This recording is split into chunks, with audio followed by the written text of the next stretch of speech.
I truly do love the liveliness of this room. I really do love the liveliness of this room, but we do have also a program that is going on. So to y'all that are visiting and here with Treble Fest, I'm sorry that you have to sit through a presentation. Maybe it'll be fun. We never really know.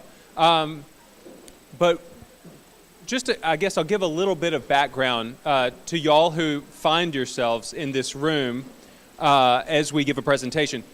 We are working through a visioning process here at Emmanuel. We have talked about our history. Actually, Dr. Ferguson, who many of y'all think is incredibly talented on the organ, is also very talented at history and loves diving deep into history. So a few weeks ago, he gave us an extended version of our history that we hadn't really heard before. This week, we're going to continue on. We're going to talk about our ministries. Bye. This second installment is going to begin our transition from history to our present as we look at our programs and ministries to claim where we are so that we can dream to where we are called to go. This is the schedule for the upcoming months. We will hear first today from Pastoral Care, Fellowship, and then we're going to take a moment to answer questions from each of these groups at our tables.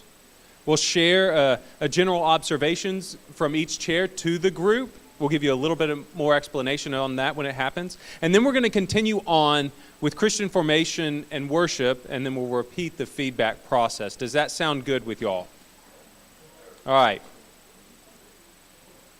I think now's a good opportunity to collect ourselves in prayer before we begin. So let us pray. Come down, O come down, Holy Spirit, and with great might stir up within us that longing to serve you. Hone within us the sound of your voice. Liberate our minds so to dream dreams. Embolden our tongues so to speak your truth. And strengthen our resolve to act in accordance with your direction. May we be empowered to live deeply into our calling to reflect your light from generation to generation in Christ Jesus forever. Amen. All right. So this begins Pastoral Care. So I'm going to invite up Jane Deaton to speak on Pastoral Care.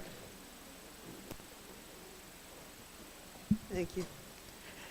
Hello, can you hear me all right? Stephanie Hillard and I are going to be making this presentation briefly, I hope. The mission of the Pastoral Care Committee is to prayerfully develop and implement a comprehensive program of pastoral care for the members of Emmanuel. We meet weekly. I'm calling it the Tuesday group because we meet every Tuesday morning with Father Morris. And as we do that, we compile a list of parishioners who are in some kind of need for a pastoral care service, whether it be prayers, a phone call, hospital and home visits, and deliveries. We make deliveries every Tuesday. We deliver flowers from the altar, casseroles, baked goods, food, prayer shawls. What we discuss is highly confidential. The Tuesday group is supported by a number of sub-ministries. I'm not going to explain all of them. They're pretty self-explanatory. If you want to learn more about each one, they're defined in the annual report. But essentially, it's baking ministry, casserole ministry, drivers, caregivers, Home Touch, the Knitters Guild, and pastoral services like Pastoral Friends and Eucharistic visitors. We are licensed by the diocese to provide home communion for people that can't come to church, and a journey through grief. I'd like to ask the current members of the pastoral care community to stand up. Right now, Jim, David.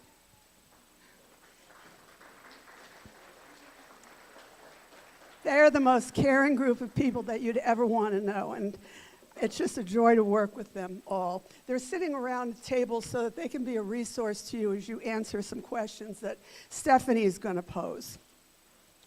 Another aspect of pastoral care is Daughters of the King, which is an international group of lay women who are committed to prayer, service, and evangelization. The chapter here at Emmanuel is quite large. We have 32 women currently, and we're going to be trying to seek out some more. We meet monthly at Phoenix. Did I tell you that the name of the chapter is St. Monica's? We pray daily, and it's a highly confidential prayer list. So if you want to get on a prayer list and not have your name known, you should submit it to us. And we gently evangelize by wearing our cross. 2 weeks from today, we're going to have an informational session at 9 o'clock on March 9th for people that might be wanting to join. And if they are interested, they'll go through like 12-week series of study and discernment before they commit to joining. So that's what we are now. Now, Stephanie's going to come up, excuse me, and give you some questions to spur you on. Okay. First, I'd like to read a Bible passage that will get us into a frame of mind for the questions. As each has received a gift, use it to serve one another as good stewards of God's varied grace. That is from 1 Peter.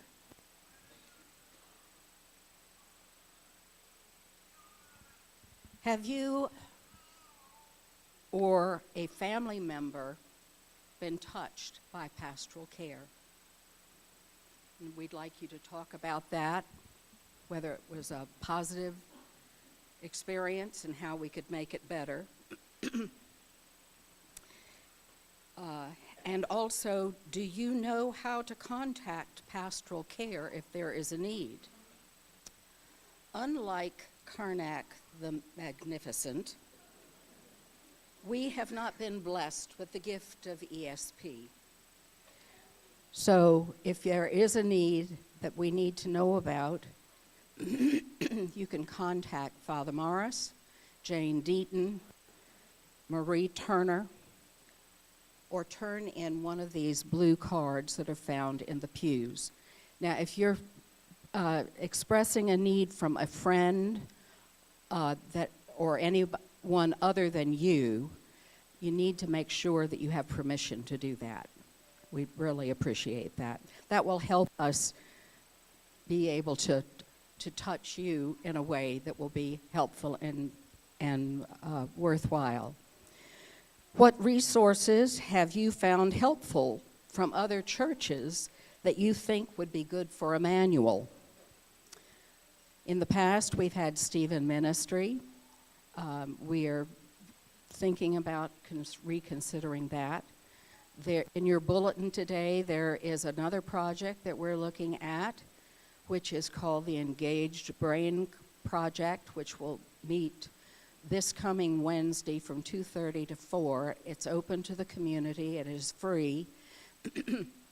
And I have found it very, very helpful for pastoring with and being with people with brain change.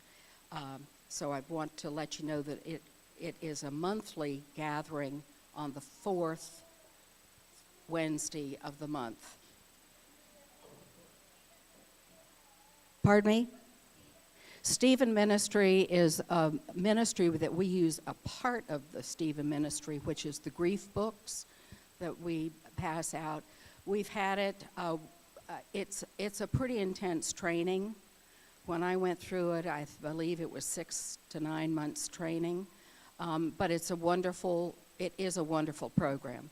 And in all honesty, when I took it, I thought the whole parish should take it because of the life skills that you learn, and we can talk about those. If anybody wants to hear about Stephen Ministry, I'll be happy to come over to your table. It's a pastoral care training.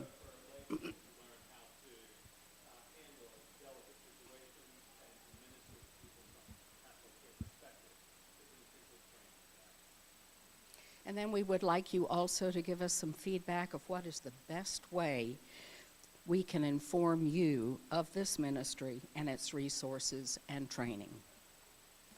Now, I would like to introduce Michelle Kaiser, who is going to come up and talk to us about fellowship. There you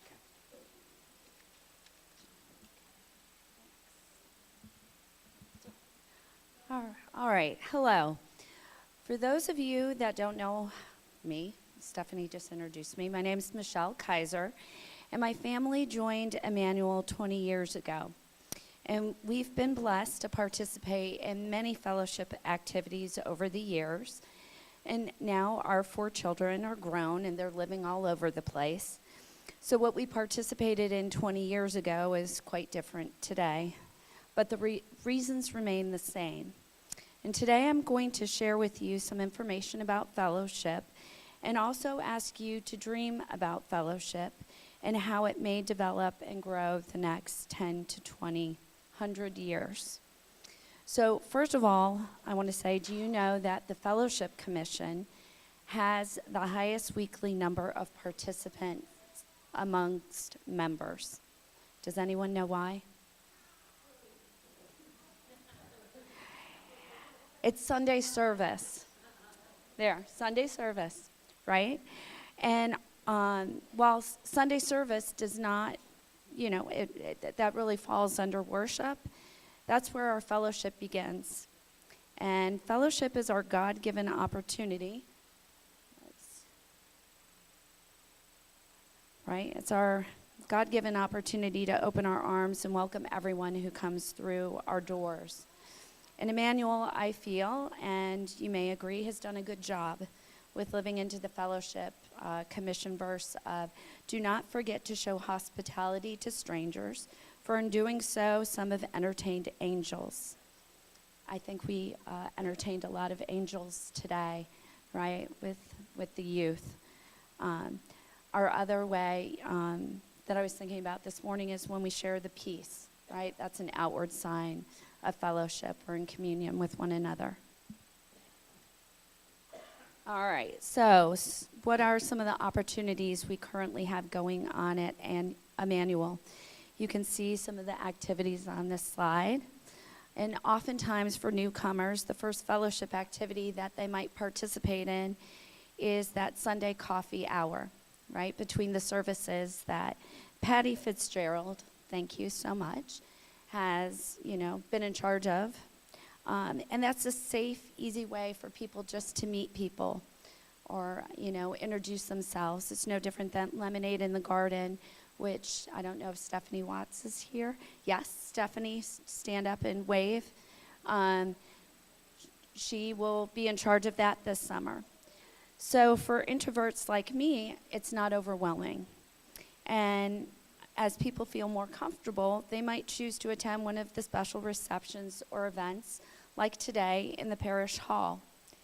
And then they may decide to join a supper club in someone's home or do the dining out version. And that's obviously a lot more intimate. So presently, a lot of our Fellowship Commission events are centered around food, right? There's a lot of that. Sometimes beverages. Wine, yes, sherry receptions, and obviously there's other fellowship opportunities through music, Bible studies. Though those don't necessarily fall under the Fellowship Commission, they still fit into the criteria of what fellowship is. Oftentimes the Fellowship Commission events are stepping stones to even deeper fellowship opportunities within the church. Okay, so just a couple things, food for thought. So here at Emmanuel, some things are very clear that we are doing well when it comes to fellowship. On Sundays, we come together to worship, and we are in fellowship as believers. Attendance is up. Thank you. Right? And thank you to all of you because we're welcoming. At today's Centennial Project, we see our Marys, our Marthas, and our Lazarus. And it's an outwardly demonstration that each of us has a unique role to play in furthering God's kingdom on earth. And then I think of David and his mighty men in Samuel. So today it's AKA Melissa and the youth group that have taken on this event today, nourishing us.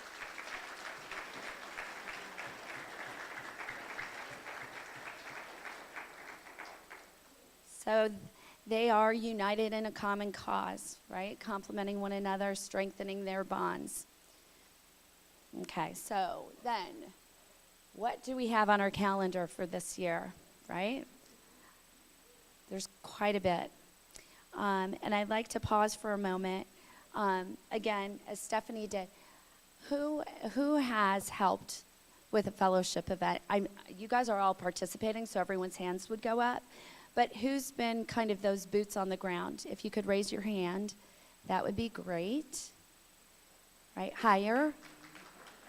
Right? So these are people that you can talk to about what's involved, right? Just from a boots on the ground, what it's like to help with an event. So what we have on the calendar, you can see people have already kind of signed up to help for the year, but there's some empty spots. Actually, the March Centennial, Susan Vass is going to help with soup. So that one's filled. But as you look, if you're thinking, I want to do something easy, like Easter or Mother's Day or Father's Day, if you want to help coordinate and get volunteers for the donuts or the mimosas, come talk to me. That would be great. But what I'd like you to do is also consider something else. What have you seen or would like to participate in other places?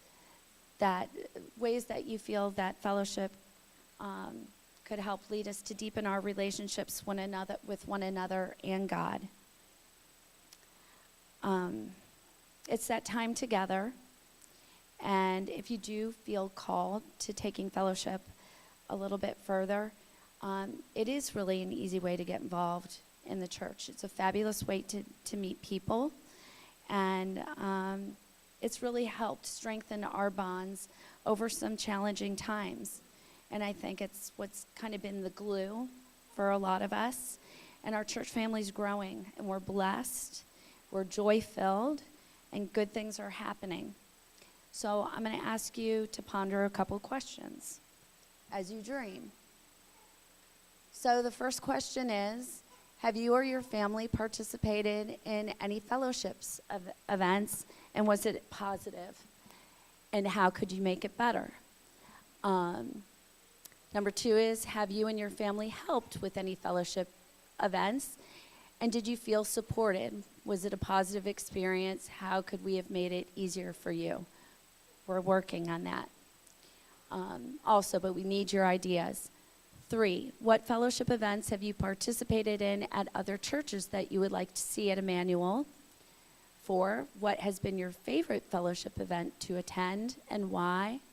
And 5, what is the best way for fellowship to get the word out regarding events for participation and to engage helping minds and hands? Stephanie had kind of talked about some of the things that Pastoral Care did in the past. I'm just going to mention a couple that I know that we used to have here at Emmanuel. One of them was years ago, we had a church softball team. And we competed against the other churches. That was a lot of fun. I did not play, but I did sit in the bleachers. So that was wonderful. And then also there was a Women of Emmanuel group. We haven't had that for a long time. So those are just 2, but I know we have a lot of newcomers. If there's something that you saw that worked well, please let us know. And if that's something you would like to take the lead in, let us know. So I think now is our time to kind of do group work. All right, so as we move forward, you got a couple sets of questions from both pastoral care and from fellowship. So what we want you to do, what we are inviting you to do, is to get with your tables and try to discuss these questions. We know that it is a lot of questions for a short period of time, and naturally the table is going to gather around particular ones that meet their need the most. So if you could, each table has a set of these questions as well as each table has a scribe, someone to record things down. And so as you get together with these, discuss them out, and then as time is coming to a close, I'll let you know when. We ask that you write down on the green sheet of paper, or the highlighter yellow sheet of paper, what was a key thought that bubbled up through this conversation? Is that right, Judy? For all four. For each, well, for these first two.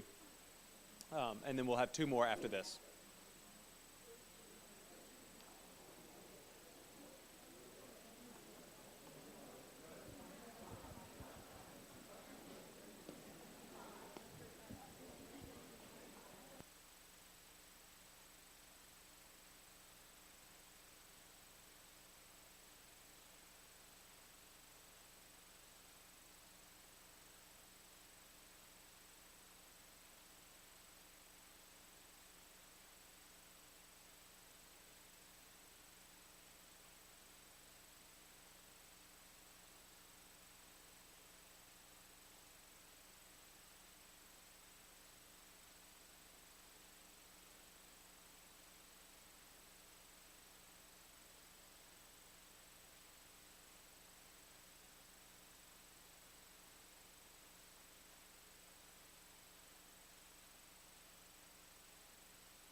All right. Sounds like good discussion was happening. We are going to move forward in the path, and we're going to go directly to Christian formation, then worship. Thank you. Good afternoon, and thank you for staying. You've been fed and you've been at church, so thank you for not getting up and leave. Of course, my pleasure. Oh, you're so kind. Thank you very much. So, formation. Where are we now? Where are we going? Formation sections that we are going to briefly cover today is children nursery, youth, adults, and intergenerational. Safety first, something that I want to make sure that everyone that is here realizes that all group leaders have been Safe Church trained and background checked in accordance with the requirements set by our Diocese of North Carolina. I do not take that lightly, especially since our nursery is not attached to our building. It's a big deal. So, with that, speaking of the nursery, look at those kiddos. When you place your child or your grandchildren in the nursery, we cover Bible stories, learn through reading, watching stories, arts and crafts, and activity sheets. They are not just placed in front of a TV or a movie, but that does occur depending, like for today, I guarantee you they watch some type of VeggieTales. The Lord's Prayer is taught during snack time through listening and following the cross. When God cooperates, and for that I'm grateful, inside-outside time. So thanks to EDS, they allow us to use their space, the playground. So if you were ever to, again, it goes with the Safe Church, if you were to knock on the door and nobody's there, they have to walk them down and into the gated community play area. And of course, snack and drink. Children's Chapel. This has been back for about a month, and it's taken some patience to get the kinks out because events like today, where a lot of the children are occupied, we're really going for the children that are visiting and or aren't in children's choir, or they're too old for nursery, so that they can have an opportunity to go even if they're just visiting. So we tried to grab all the little kiddos. 10:05 to 10:35 approximately. I usually have my phone on so that I can follow the sermon and time it correctly. Sometimes it works, sometimes it doesn't. The children of all ages follow to the parish house for the children's lesson and then return to receive Eucharist. We do love the children to be in church, but if they would like to do this program, they're welcome to, but we do encourage them to go back to receive Eucharist with their loved ones. We find that very important. Godly Play, if you've never heard of Godly Play, it is a Montessori-based program.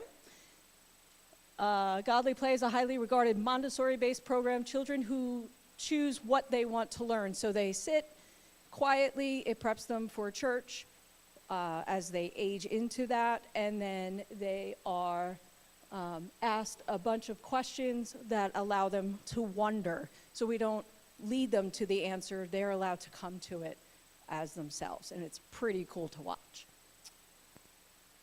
3rd and 5th graders, after church on Sundays, they are encouraged to stay. I use the word encouraged. 11:15 a.m. in the parish house. This is where the Bible and art and activities follow for that age group. The youth group. Love my youth group. I love all the kiddos, but it is my little special spot in my heart for them. We have almost 30 kids on Wednesday nights here in the parish hall. So as lovely as the parish house, we have outgrown it. And it's an awesome problem to have, but we are in the parish hall so that we can use the kitchen and make a meal together. They are also encouraged on Sundays at 11:15 a.m. to stay. We use a program called Teen Compass. We do also EDS Awesome Autumn, outreach like Crop Walk. It's coming up in April. We do 2 retreats, 1 ski, 1 lake, and we do creation care, and that usually happens at the beach. We also help out when we do, if it fits their schedule and not during spring break, the campus cleanup here. If it does fall on spring break, then we utilize our Wednesday night and help out in a different way. We usually collaborate with Buildings and Grounds and Father Morris for that.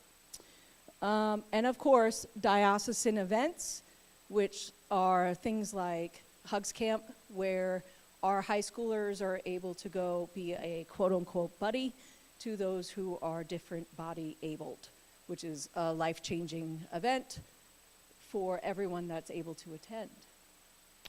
The adults. Adult formation offered weekly. So I have the privilege to be at EFM with, yes, with Zona and many others, and the leadership with Kathy Stewart-Kelly, KSK. Every Man a Warrior, I'm not in that one. Women's Bible study, weekly book study, Compline via Zoom, formation classes. When we get the dates, we work backwards off of that when the bishop's coming. So those are what is offered weekly, that if you had an interest in any of those, we can get you into the following class.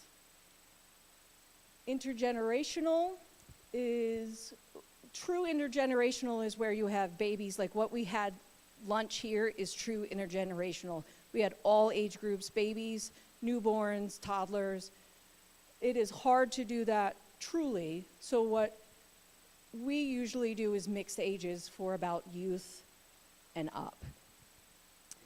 For example, the Lenten program at PNIC, that is, I call that intergenerational, and it's fine. It's where the youth go to PNIC, and we have great discussions and a meal together with them. Advent wreath making, we have that where fellowship. None of these programs, as you can see, stand on their own. Fellowship and youth come in, and families, we pick a time, they make the Advent wreath, and then we also do the Advent reading in the church. And Summer Children's Chapel is one of the things that are ongoing throughout, but it is not godly play style, it is more of fellowship style. Come in, let's read a story, how's your summer? Just keeping that rhythm that Sunday, trying our best to keep it protected, because we know it's not. All right, so with this, I wonder where you want to go from here. So some of the programs that we're thinking about, Bible studies for youthful adults, VBS for our community, pilgrimage for our youth and adults, sacred ground for adults, just some ideas that are shelved at the moment that I have shelved just because of the vibe off of the church that we're not ready to do yet, but we're coming out of that and we're able to grow. So that's what I'm thinking. Kathy's going to ask you what you're thinking. Thank you, KSK. All right. I know what I'm thinking. We got a lot going on. We really do, as you saw. And that doesn't even talk about everything that's gone on. We know in our history, as Homer presented it a couple weeks ago, we've always had a lot going on, a lot of different things. And here's the deal. Nothing that we do going forward is going to look like what we had before, right? We're looking, where do we want to be in the next 20, 40, 60, 80, 100 years? We've got to look forward. We can't look back. The church and our culture is very, very different. So we're going to ask some different kind of questions. If we want to go ahead and advance that slide. Yeah. So we do want to know, what do you dream about doing for formation? Right? You are never too old. If you're still alive, you are still forming as a Christian. So what do you want to learn? What do you want to do to form yourself as a better Christian? And we face a lot of barriers, right? I mean, no brainer, we need space, right? That's a big one. Another one, our culture does not set Sunday mornings aside for everybody to go to church anymore, right? And guess what? It's almost fair. We never set aside Saturday night for our Jewish brothers and sisters. So, yeah, it's we face some barriers, but there might be others too.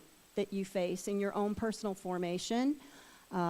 So, what assets do we already have that will help us get you to your dream for formation? I'm not talking about the classes and the events and stuff that Melissa listed, right? What I'm talking about is, do we have people who can do the things that you want to do?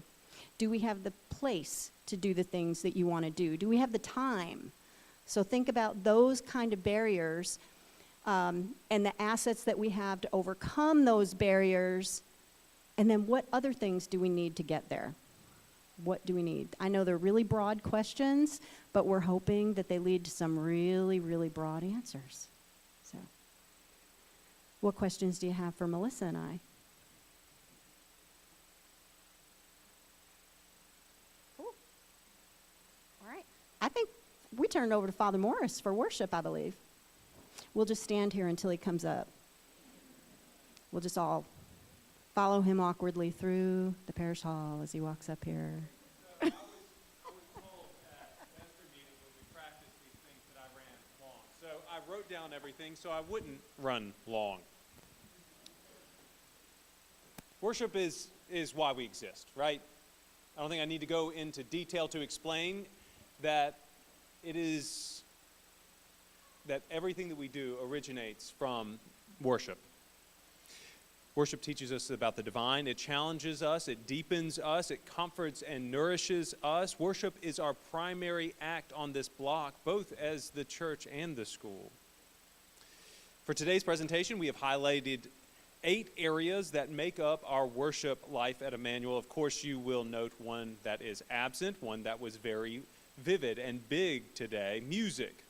Don't be too concerned. Music will be heard from next month.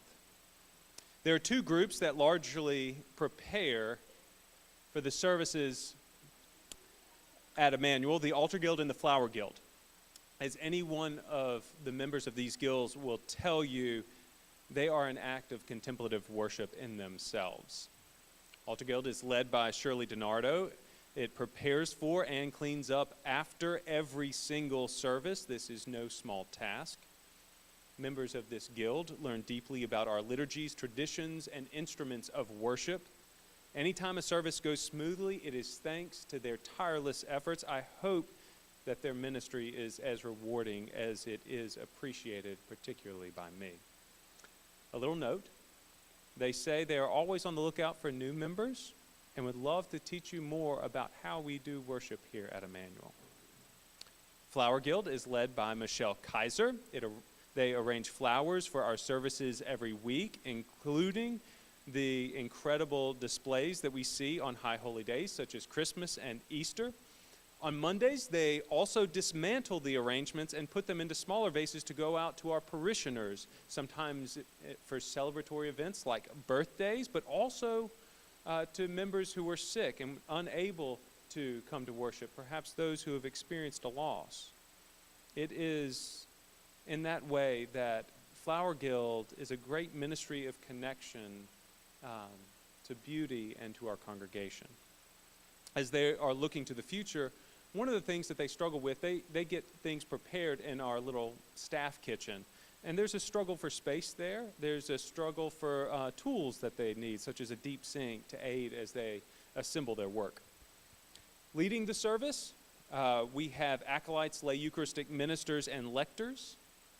Before I begin talking about this, statistics show that the leading predictor of a lifelong church attendance is in childhood leadership and worship. I want to emphasize that. The statistics show that the leading predictor of lifelong church attendance is childhood leadership and worship. As much as I love church camps or youth groups or even worship attendance itself, all those things are good, but putting children as leaders in worship makes lifelong Christians. Acolyting is an incredible way for a child to learn how to lead. Headed up by Kaki Kelly, we have a vast array of youth leading our worship. If your kid has a difficult time sitting through a service, sign them up for acolyting. Sometimes the service is boring from their pew vantage point. Give them a better seat and give them something to do. We'll make it fun. And we could always expand on the number and utilization of acolytes, that's for sure. We could have gospelers. We could have the second cross. We could have banner bearers. We could have more incense. Anyway. Other folks leading the service are Eucharistic ministers organized by Fran White. To serve in this capacity, you must be 21 years of age, as there is training and there is diocesan licensing. We have 25 members in this, which is incredible. They serve the chalice and they're capable of leading lay services. Out of the 25, 5 regularly go out and visit members, taking them communion, who would otherwise find it difficult to receive the sacrament.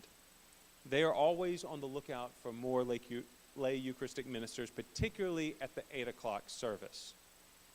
If you don't feel comfortable with the chalice and worry that you're going to spill it all over someone, but you love to read, perhaps lecturing would be the ministry for you.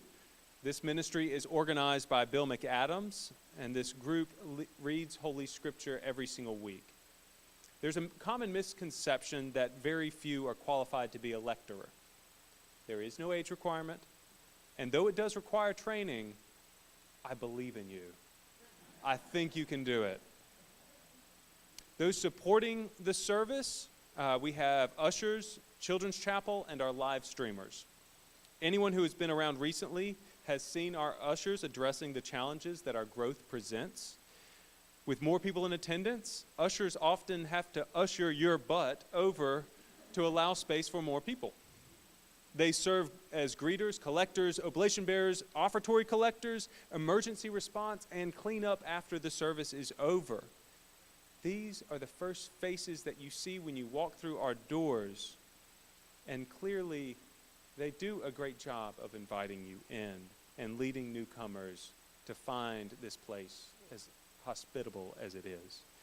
It's led by Nancy Ellis and Maggie Gross at 8 o'clock and Fran White at the 10 o'clock service. They have articulated a need for more ushers at 10 o'clock. 8 o'clock's well stocked. 10 o'clock, we need you. And they've also highlighted the struggle for adequate accessibility into our church, as many of you have probably seen over the years. Children's Chapel is led by Melissa Gitzo, and ideally this is a ministry that we provide every Sunday throughout the year to give both kids that first experience in church, in adult worship, while also allowing them time to leave for a bit of time so that they can get ministry and worship given to them at their age level. This ministry struggles with 2 issues. The first is the need for teachers, and the second is accessibility again. To go to Children's Chapel, that requires you to go outside and into a separate building. And while that works and has worked, it's not the most hospitable, especially for newcomer families who see their kids not just going out of the church, but outside as well. Keeps them away from their kids. And the same goes for our nursery. Our final worship ministry is the live streamers, led by Mac Thompson and Will Cook. This is the newest ministry and is available to anyone who is interested in becoming a Hollywood director. You will learn how to control 3 cameras at once and simultaneously rifle through all of them. This ministry's biggest struggles are services outside of the principal Sunday service. Think weddings, funerals, and special music services tonight. If you're interested in this, come see me and have Mac and Will train you. Next, I want to speak a little bit about church capacity. If you look at this diagram, you will see the spaces of our church broken out into seating sections. The main section is the nave, the part with the pews. Wait, no, here we go. That works. Ooh, this is weird. All right, so this is the nave. It has 100, and each pew seats 6. We have 28 pews plus 2 smaller pews that seat 5. That gives us a total of 176 in the nave. In the chapel transept, which is the one that is closest to the office, right there, they have 23 seats. The talkie transept, I call them that because they're extra talkative during the piece. It's right. They seat 26. And it should be noted that not all of those seats in the transept can even see the altar, but they are seats, so we're counting them. In the chancel, the area that I sit, we have a total of 8 seats, and that's very small and does not really allow for creativity, if we're being honest. We regularly used 6 of those seats. Once an associate gets here, then we will be using 7 seats. With a bishop, we're packed. With a deacon, we're packed. With an acolyte, packed. If we ever hope to expand, we'll be hard-pressed to accommodate for that growth. In the choir loft, we have space for 40 up there. And although similar to the transepts, not all of their visuals are ideal. And the multiple stairs make accessibility limiting and can often lead to early choir member retirement. We've seen that over recent years. In the balcony, a growing space for the super cool people. We offer 50 seats, although accessibility and visuals can also be difficult here as well. That brings us to a grand total of 325 seats. How does that look compared to our current attendance? Sundays at 10, 180 to 220. That's our typical Sunday at the 10 o'clock service. This is mostly fine. It feels full, but I think y'all would mostly agree with me. It feels good and vibrant. Sundays at 8, we have 40 to 60. And while it would potentially be nice to have a more intimate space for gatherings of this size, I think that in actuality, that's one of the reasons that those 8 o'clockers love it. They like to be away from those other people. That's just 8 o'clockers. EDS Chapel, y'all, it's packed. It is packed twice a week, every week. And since they don't utilize the choir loft or the balcony, it is doubly packed. However, they are smaller, so they sit closer together. But once again, the seats in the transepts don't all have good visuals, and they are being used by both parents and, what is it, the 4th and 5th grade? The 5th graders, yeah. Wednesday healings, we have 8 to 12. This is actually a hard service, in my opinion. It feels strange with so few people in such a large space. And with our chapel being utilized as part of the Sunday, Tuesday, Thursday full church services, reorienting a room for one service every week is not a good use of our services, so we do it in the big part. Also of note is live streaming. We have an average of 42 screens connecting to our service every week. About 22 of those stay connected for the entirety of the service. And it should be reiterated, that's screens. That's not people. We don't know if that's one person, if that's a couple, an entire family, we don't know. Which makes me thankful for the resources that have been put into making our system better for live streaming. But it also makes me wonder, if we had more parking, if we had better accessibility into our nave, if it was easier to get into our church, would we have more people coming and packing in our pews? Could we be serving a community better in person? Other key stats, for Easter we had 495 folks, Christmas Eve we had 746, and EDS Sunday at that 10 o'clock service we had 323, and that was packed. Today, I think the number was, 263? And that felt pretty packed at 263. Church statistics say that once you get to about 2/3 full, you start turning away people. I mean, once you get here and you know each other, you love each other, but you don't necessarily want to get that close to people if you're a newcomer. And so, with all this in mind, our questions. What makes worship at Emmanuel special for you? Number 2, how have you been involved with worship ministries in the past or the present? Number 3, what do you feel are the barriers impeding full participation at worship at Emmanuel? A lot of talking for one day. Ooh, I just went to my sermon. What's number 4? All right, Are there additional worship services that you would like for Emmanuel to explore? Or are there current services that you would like to see more of? What would those services look like? The Episcopal Church has a vast array of types of worship. And I think you guys all come from, as a retirement community, and just in general, this is a community made up of diverse people who come from many different churches. What has been your experiences? What kind of services have you seen and you'd like to see us perhaps try? And I think that's it. I think that'll then move us into the questions for both formation and worship. So we'll give you a little bit of time to discuss this. Okay, so we're going to discuss it, everything like what you just did, but then also remember, be writing on that extra piece of paper.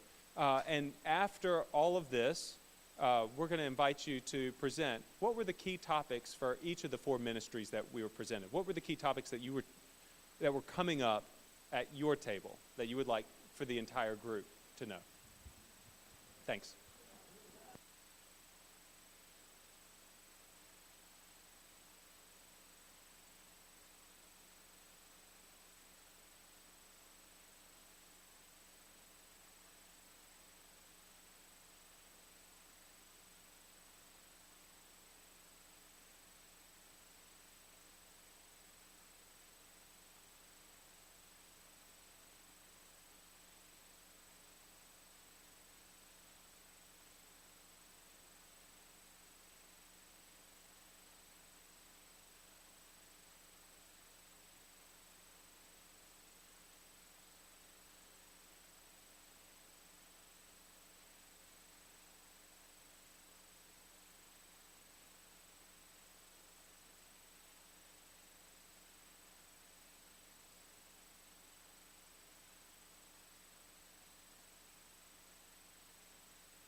All right. So I appreciate all of y'all for your conversation, and so what we're going to do now is go around. I'm going to hand the microphone off, and if you could, at your table, what one thing, instead of going through all four, what one thing really bubbled up with your table where the discussion was most interesting? Do we have to do No, just one. Pick one. one that we went to? Do y'all want to go? I scripted. Or which table's ready to go, I guess I should say.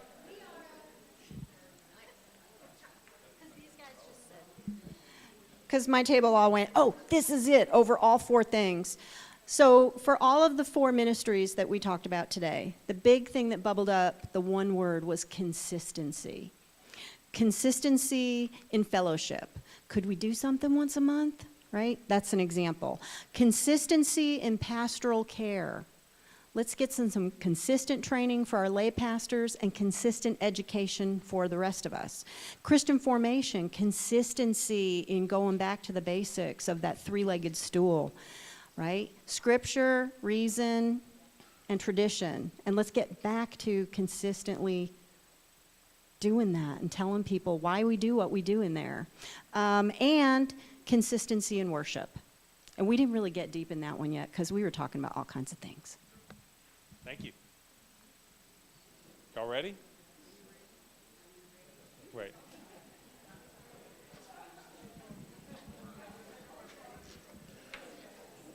Well, we kept talking about needing more services. You know, you talk about all the space limitations here, and we know that, parking is a problem, and people get kind of turned off with the fact that they can't find a decent parking space. They have to walk far. But I think an additional service. Now, I'm just reflecting back when I think we had the former priests that we had, and they were doing the 7:30, 9, and 11. Oh, yes, and even 5. That's right. Mm-hmm. But truthfully, I just wanted to say that, as far as fellowship was concerned, we really felt that fellowship should be when you have the most people. And the most people right now come to 10. And I know for my little teeny church in Virginia, we always had a nice fellowship following the most populated service so that we got to see most of the people and got to meet them. I don't know. I mean, the 8 o'clock, well, I don't know if people come early so that they can do fellowship, but the 8 o'clock is, a limited attendance. So, that's just our concerns. I put this in the hands of the very good vestry members we have, but that's our thoughts, okay? Thank you so much. Y'all ready? Yeah, we don't really have one word. I guess a common thread is that I think we all, at least maybe it's unique to our table, all have participated and had really positive experiences. So we're building off a really strong base. I think where I have the most notes here is on ideas for dreaming and formation. So lots of really good ideas for things we can do in the future and build on that base. So we're excited to see if we can make these happen.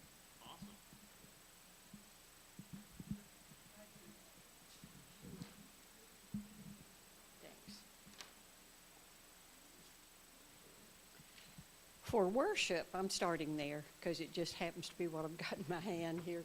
For worship, we talked about, wouldn't it be interesting on occasion for us to use the Book of Common Prayer? To go back to doing that on a Sunday or two, especially to show newcomers how we got where we are and why we are as special a congregation church as we are. One of the other things that we talked about, which I thought was just absolutely brilliant, is that we need a chaplaincy, one where, and perhaps each of the vestry members who is liaison to committees could be that person that would lead prayers before each meeting and help remind us why we behave the way we do as Christians in each of the meetings that we have. Secondly, along with pastoral care, the comment was it ain't broke, let's not fix it. You know, it is perfect the way it is. The only thing we would add is if we could, in the bulletins each Sunday, put in some contact information. Because there are some people who might want to contact. Other things we talked about was, could we perhaps call on behalf of someone else if we have their permission to do so? Because it might be a little awkward to call up and say, I need prayers, or I need whatever. So could we do that? Could we institute that? For fellowship, we really think we need to work on our website because it's not really friendly in order to sign up for various things, and I know that is in progress. And so we hope that when we get to outreach in next month, that really is important to outreach, that we have a place where people can sign up. Have I missed anything? Yeah. Website again for fellowship so that we got places to sign up to come help. Great. Thank you. Would y'all like to say? I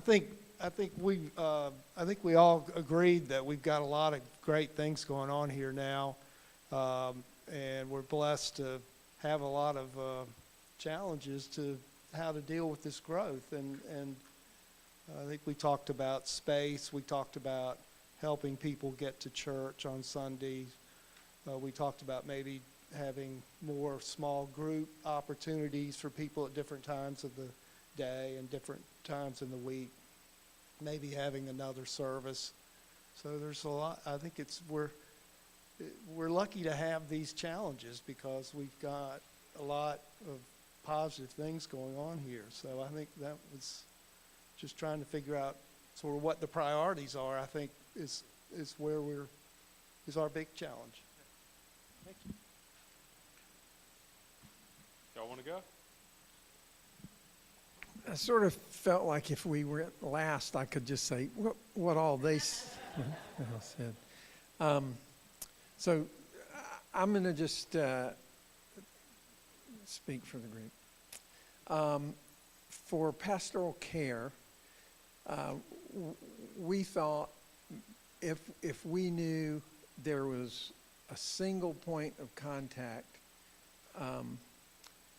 because maybe that would be helpful, and particularly when the church is not open. Marie seems to be the funnel, but when Marie's not here, how do you do it? So, and then communicating that clearly. All right? Is that clear? Okay. Let's see. Fellowship. I think a sign-up list, and what was already said was that, we put a target on Michelle's back, and that would be helpful. Thank you, Michelle, for being willing to do that. And also, this was said, a coffee hour after the 10 o'clock service. There will be formation offerings also going on, but a coffee hour, and we've seen that elsewhere, that worked really well. Okay, I'm sorry.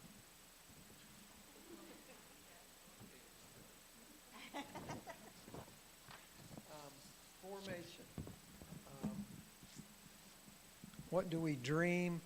Small group. And we felt like there are no barriers to that. But also for formation here, multi-purpose spaces for gatherings, like Women's Bible Study is going to try to pack 25 people in the guild room tomorrow with a TV that is that big. So, we just need more well-equipped space. I wonder if this room was not designed to be divided into 1, 2, 3 parts. It was. Yeah. And so, I mean, I've only been saying that for 30 years, that we should do that. But, so maybe somebody will get it now. Yeah, I mean, it's no underheard, so we're going to get there. Worship. Let's see. Well, we just kind of agreed with what you said. Access for people with disabilities. Okay? And did I do pastoral care already? Is that 4? All right. My wife is saying sit down. So the big thing that our one yellow sheet takeaway is that I heard a lot at our table was that there's a lot of cross-pollination and a lot of ability to see each of these individual worship verticals as interacting with one another. Because in fellowship, we have worship within our fellowship within our worship, right? We have formation within our worship. We have a way to invite people in. It's part of our pastoral care, the way we worship together. And when we go out and perform pastoral care, it's a form of worship. It's a way to touch people. It's a way to educate people about Jesus. And so what we kept coming up to was that there are all these areas where these individual ministries and programs cross over each other, and we just need to continue to expand those links. We need to figure out how we can lean into where they bleed into each other, because that's where a lot of the magic can happen with the way that we reach our parishioners, both inside these walls and outside. And another thing that we talked about that I loved, and I just want to bring this up, is that we need to bring ashes on Ash Wednesday everywhere. There was a discussion of standing on the street corner in downtown and ashing people, or when people are out shopping, be like, hey, hold still. Maybe not that so much. Well, there's a fine line, evidently, between worship and assault that Morris walks beautifully. Another thing would be, everyone's downtown shopping during Christmas. Why don't we get down there while they're shopping and give them a way to hear the word, hear about Jesus, hear about the real reason for the season instead of gifts and whatever that people are just going to throw away one day. Let's tell them about Jesus, who's a gift that just renews every year. So that's what we came up with here at our table. And I'm going to hand the mic back over to Morris before I get myself in trouble. All right. Who would like to go that hasn't gone? Got? I'm going to do it. Hello. We talked about the vast talent that's within our congregation, and we would like to see if there's a way to inventory that talent, because there's probably some hidden gems out there where we could find and identify ways that we could tap into some unique opportunities for adults, for intergenerational, and for youth. But the one big thing we really thought might be helpful as a newcomer to the church, I've only been here since September, greeters would be a great way to expand and bring our newcomers in, especially with a crowded church, which is great. Help them, the ushers are doing 12 other things, so to help the ushers get people in and seated, but for, sharing where adult formation is or where they can get that coffee if they want to come early the next time before service. So we think greeters might be really helpful. Thank you, Zona. So the one thing our group really responded to, well, amongst the things, is actually parking and space. People really would like parking somehow, some way. So that's a big thing, as well as adding a third service. And then we talked about what that would look like, and the feeling was different music, just maybe not necessarily consistent, everything the same group or praise band, but being open to what that could look like at 12:30 or 5.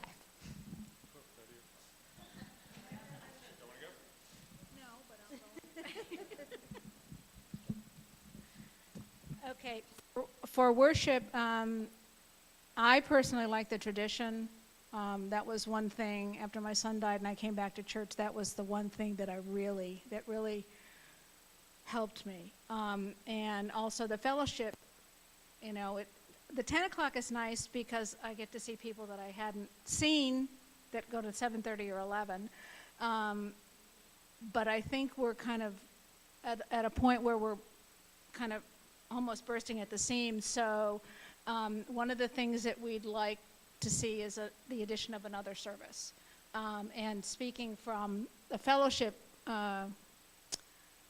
Sunday school point of view, when we had 3 services, the kids would go to their Christian formation between the 9 and 11. So we got more kids coming, and that was nice. Let's see. Okay. All right. So for formation, again, 3 services. Things that we would like to learn about.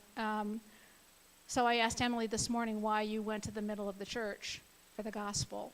You know, things like that we see every Sunday, or learn about all the stuff that goes on behind the altar, why we do what we do, when we do it.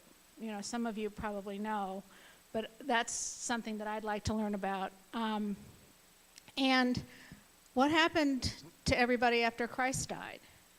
You know, he died, and then yeah.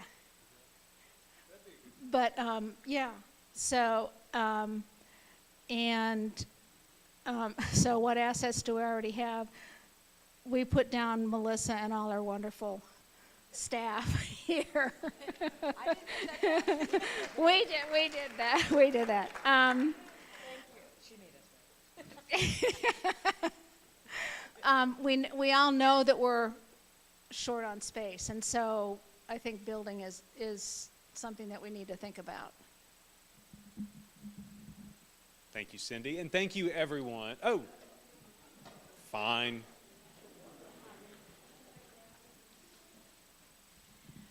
We have a few things to add to the list. We discussed many of the things that have already been spoken of. Formation and worship could go hand in hand with an instructed Eucharist and then a discussion afterwards. We talked about thinking big and getting in touch with and utilizing the resources at the diocese for a speakers bureau opportunities, a focus group for formation to help see if there is a program for young kids, youth, and adults that could tie in the whole family to have discussions at home during the week. And then I'd like to give a shout out to somebody in fellowship who's been working in the kitchen, the dishwashers, and the kitchen cleanup. And as Michelle said, sometimes you need to start by putting your toe in the water. You can do that with your hands very, very quickly. So thank you very much for this opportunity. Thank you all for coming to this event, and as you leave here, make sure to please keep all your notes that you made, keep them on the table so that we can collect them, so that we can present them and put them into data, so that we can collect everything. We will also hopefully be putting a link on the website or on the email blast that goes out this coming week that will allow you to write in comments digitally there. So if you didn't get everything out now, or if something comes up later, you'll be able to participate that way. I appreciate it. It was good being with y'all. Make sure to mark our next one a month from today. Go in peace to love and serve the Lord.